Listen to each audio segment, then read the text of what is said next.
ಮಾಡಿದ್ದಾರೆ. ಅದನ್ನೆಲ್ಲ ಬಂದು ಶಿಕ್ಷಕರು ಪೋಷಕರು ಎಲ್ಲ ಬಂದು ನೋಡಲಿ ಅಂತ ಹೇಳಿ ಆಶಿಸ್ತೀವಿ.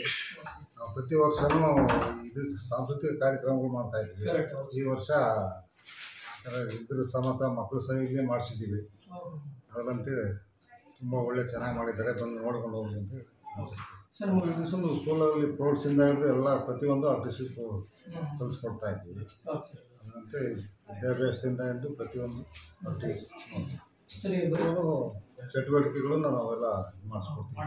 ಪ್ರತಿಯೊಂದು ಸಾಂಸ್ಕೃತಿಕ ಕಾರ್ಯಕ್ರಮ ಇರ್ಬೋದು, ಪ್ರತಿಯೊಂದು ಹಬ್ಬ ಹುಣ್ಣಿಮೆ ಎಲ್ಲ ಕಲಿಸ್ಕೊಡ್ತಾರೆ. ಸರ್, ಇದ್ರ ಬಗ್ಗೆ ಮಕ್ಕಳಿಗೆ ಏನು ತಿಳಿ ಮಾತಾಡೋಕ್ಕೆ ಇಷ್ಟಪಡ್ತಾರೆ ಸರ್? ಮಕ್ಕಳು ಒಳ್ಳೆಯ ವಿದ್ಯಾಭ್ಯಾಸ ಕಲ್ತ್ಕೊಂಡು ಒಳ್ಳೆಯ ಪ್ರಜೆಗಳಾಗಲಿ ಅನ್ನೋದು ಅದೇ ರೀತಿ ಪೇರೆಂಟ್ಸ್ಗೆ ನೀವೇನೊಂದು ಮಾತಾಡೋಕ್ಕೆ ಇಷ್ಟಪಡ್ತೀವಿ? ಪೇರೆಂಟ್ಸ್ಗಳು ಬಂದು ಎಲ್ಲ ಮಕ್ಕಳು ಸಾಂಸ್ಕೃತಿಕ ಕಾರ್ಯಕ್ರಮವನ್ನು ನೋಡಲಿ ಅಂತ